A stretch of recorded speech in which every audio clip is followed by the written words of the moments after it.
कथा में हनुमान का क्या अस्तित्व है। मैं जानता हूं इस परिसर में कहीं ना कहीं मारुति नंदन बैठे हुए हैं, क्योंकि जहां भी राम की चर्चा होती है वो उपस्थित होते हैं। मैं जानता हूं बरेली में यहां बैठे हैं। किसी ने कहा कि ये सूर्य और पृथ्वी का मेल है। मैंने कहा कितना भी सूर्य चमके और कितनी भी पृथ्वी पर वनस्पतियां हो जाएं, अगर बीच में वायु ना हो तो हम में से कोई ना बचे। वायु पुत्र के बिना ये कथा देखा।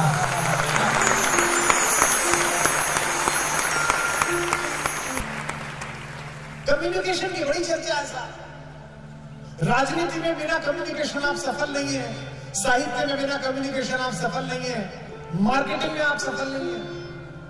दुनिया का एक बड़ा व्यापारी है एलन मस्क, वो कम्युनिकेटर भी बहुत बड़ा है। सुबह से शाम तक ट्विटर पे बैठा रहता है। दुनिया के सारे बड़े नेता कम्युनिकेटर से। कम्युनिकेशन की बड़ी चर्चा है। लोग मुझ पर भी रीच कर कहते हैं कि आप पर सरस्वती की कृपा है।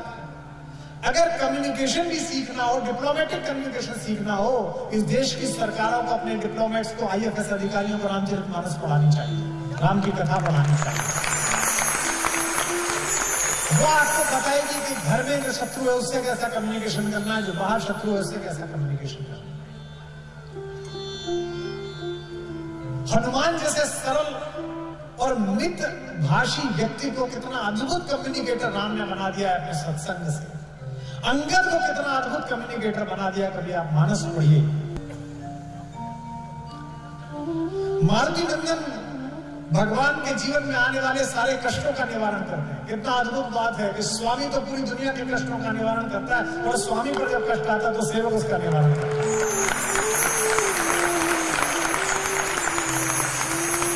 लेकिन उसके बाद भी सेवक में अहंकार नहीं। अगर देश में रहने वाला आदमी, अगर किसी संस्थान में काम करने वाला आदमी अपनी व्यक्तिगत योग्यताओं को देश से ऊपर समझता है तो वो देश का नागरिक होने योग्य नहीं है। अगर किसी संस्थान में काम करने वाला आदमी अपनी व्यक्तिगत योग्यताओं को संस्थान से ऊपर समझता है तो संस्थान में काम करने योग्य नहीं। जितने कॉर्पोरेट के लोग बैठे हो, अपने एम्प्लॉय रिलेशंस को समझना हो तो हनुमान और राम का रिलेशन समझवाना। MBA वालों से मत समझवाना, किसी भी पंडित को बुला के राम की कहानी सुनवा देना। हनुमान पर गर्व करने योग्य, अहंकार करने योग्य, स्वाभिमान करने योग्य सब कुछ है। उन्होंने बचपन में ही सिद्ध कर दिया कि वे कितने तेजस्वी हैं। बाल समय रविवक्ष दियो, तब दीनों लोग भयो अधियारो। छोटे से थे तभी बता दिया उन्होंने। जूनियर ओलंपिक में रिकॉर्ड तोड़ दिया। वे पंच तत्वों में से एक वायु के पुत्र हैं। वे पंचकन्याओं में से एक पूजित माता अंजनी के बेटे हैं। वे भगवान शंकर के दत्तक पुत्र हैं। 11वां रुद्र उन्हें कहा जाता है। ब्रह्मा उनके गुरु हैं। वरुण ने उन्हें वरदान दिया कि तू पानी में नहीं डूबेगा बेटा। अग्नि ने उन्हें वरदान दिया तो अग्नि में नहीं जलेगा। लेकिन इसके बाद भी हनुमान कभी अपना परिचय ऐसे नहीं देते। हवाई जहाज में चले जाओ, पड़ोस में बैठे हुए आदमी से पूछो क्या करते हैं, बड़ी कंपनी में काम करता होगा, भारत के लिए काम करता होगा, तो वो ये नहीं बताता I did graduation from Cambridge, then I go to Harvard, then I work with। भाई ये क्या है? बाहर जाते समय, विश्व के किसी देश में जाते समय जो हाथ में भारत का पासपोर्ट है उसके ऊपर जो अशोक चक्र छपा हुआ है वो तुम्हें इस बात की पात्रता देता है कि तुम देश के प्रधानमंत्री और विदेश मंत्री के बराबर ही शक्तिशाली हो। बाहर जाओगे, विदेश में जाते समय सदा याद रखो कि यहां तुम किसी दल के, किसी जाति के, किसी संप्रदाय के, किसी धर्म के व्यक्ति नहीं हो, यहां भारत के प्रतिनिधि हो। तुम्हारे माध्यम से भारत बोल रहा है।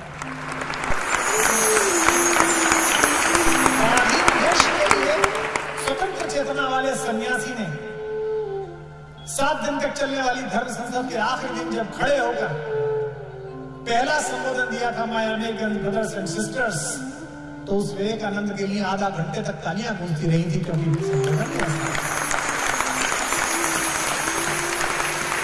उन्होंने भारत में अंग्रेजों का साथ दे रहे राजाओं की निंदा नहीं की। उन्होंने भारत के धर्म का प्रतिपादन किया था, भारतीय होने का प्रतिपादन किया। तो जब लक्ष्मण जी को मूर्छा आई तो राम का संकट टालने के लिए इस परिसर में बैठे हुए अंजनी पुत्र को काम सौंपा गया कि आप चलिए। आकाश में जब चले संजीवनी लेने के लिए हनुमान, तो सूर्य आकाश में निकल रहा था। आप कहेंगे रात का समय था। बरेली वालों, सूरज कभी नहीं डूबता, सूरज थोड़ी डूबता। हमारी मां पृथ्वी हमें गोद में लेकर हमारे पिता सूर्य की ओर से पीठ कर लेती है। मां को कुछ कह नहीं पाते तो पिता को दोष दे देते हैं कि पिता डूब गया है, पिता ये बड़ा भारतीय संस्कार है कि मां की तरफ ज्यादा उन्मुख रहते हैं, इसलिए एक बार पिता को बोल सकते हैं, मां को कभी नहीं बोल। तो आकाश में सूर्य दिखाई दिया। भगवान राम के अलावा किसी को ईश्वर न मानने वाले हनुमान का संवाद सूर्य से जो राधेश्याम जी ने लिखा, मैं न्यौछावर हूं उसमें।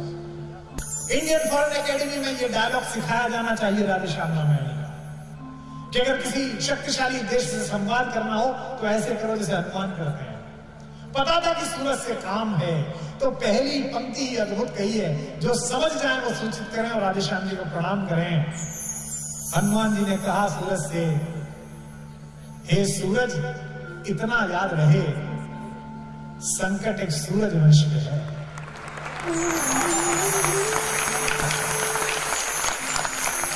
इसे कहते हैं डिप्लोमेसी, इसे कहते हैं डायलॉग की डिप्लोमेसी। क्योंकि राम भी तो सूर्यवंशी है, लक्ष्मण भी तो सूर्यवंशी है। सूरज से कह रहे हैं मेरा काम नहीं है, तुम्हारा काम है। आज हमको लोग सिखा रहे हैं यूक्रेन की तस्वीरें दिखाकर कि यूक्रेन में मनुष्यता शर्मसार हो रही है। हमसे कहते हैं कि आप इधर बोलोगे किधर बोलोगे। दुनिया की मनुष्यता के झंडा बरदारों, दुनिया में मानवाधिकारों का ढिढोरा पीटने वालों, भारत को मत समझाओ किधर खड़े होना है। जब ये दुष्ट पड़ोसी हमारी तरफ अमेरिका से भीख में मिले हुए हथियार लेकर चला था तो कोई नहीं आया था, उस समय रूस आया था हमें बचाने के लिए, हम उसके साथ खड़े थे। हमको कोई नहीं सिखा। सूरज इतना याद रहे, संकट एक सूरज वंश पे है। लंका के नीच राहु द्वारा आघात दिनेश वंश पर है। और विनम्रता देखिए, इतने शक्तिशाली व्यक्ति की विनम्रता, डिप्लोमेसी देखिए। इसलिए छिपे रहना भगवान, जिसने राम के अलावा किसी को भगवान नहीं कहा, वो सूर्य से कह रहा है। ये राधेश्याम जी का कमाल था। इसलिए छिपे रहना भगवान, जब तक न जड़ी पहुंचा दूं मैं, बस तभी प्रकट होना दिनकर, जब संकट निशा मिटा दूं मैं। मेरे आने से पहले, फिर भावुक भी कर रहे हैं, मेरे आने से पहले यदि किरणों का चमत्कार होगा तो सूर्यवंश में सूर्यदेव निश्चित ही अंधकार होगा। फिर कहते हैं कि बहुत मुझे उम्मीद है, आशा है, स्वल्प प्रार्थना यह सच्चे जी से स्वीकारोगे।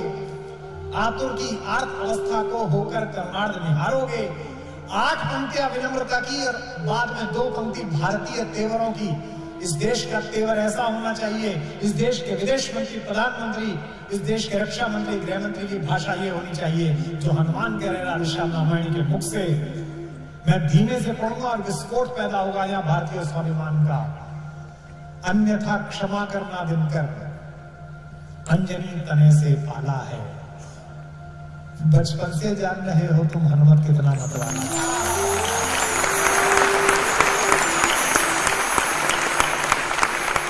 अन्यथा क्षमा करना दिनकर, अंजनी तने से पाला है। बचपन से जान रहे हो तुम हनुमत कितना मतवाला है। और धमकी भी हो तो ऐसी हो, इस तरह की हो जो इसमें दी गई। मैंने तो ऐसी धमकी ना पढ़ी, ना मुझे कोई संभावना दिखती है। फिर प्रणाम करें हम राधेश्याम जी को। अन्यथा क्षमा करना दिनकर, अंजनी तने से पाला है। बचपन से जान रहे हो तुम हनुमत कितना मतवाला। और ये स्मरण करना आवश्यक। पुलवामा में जब शहीद हुए हमारे जवान और भारत और पाकिस्तान के बीच तनाव हुआ, तो मैंने कुछ क्रोध में, जब सर्जिकल स्ट्राइक हो गई, तो मैंने भारतीय सेना के लिए बड़े अच्छे कुछ पंक्तियां लिख दी। तो पड़ोस के देश के एक विदेश मंत्री जी हैं, पता नहीं उन्हें मुझसे क्या दिक्कत थी, मैं तो किसी पद पे भी नहीं हूं।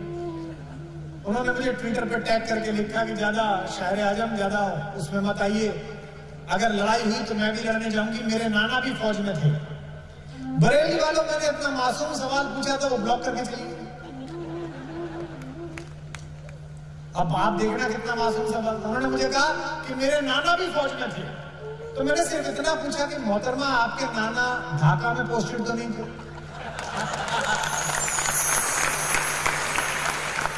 अन्यथा क्षमा करना दिनकर, अंजनी तने से पाला। रिमाइंडर, बचपन से जान रहे हो तुम हनुमत कितना मतवाला है। अब ये 2 पंक्ति चेतावनी, भारत का स्वाभिमान मुख में तुमको धर रखने का, फिर वही क्रूर साधन होगा। बंदी मोचन तब होगा जब लक्ष्मण का दुख मोचन।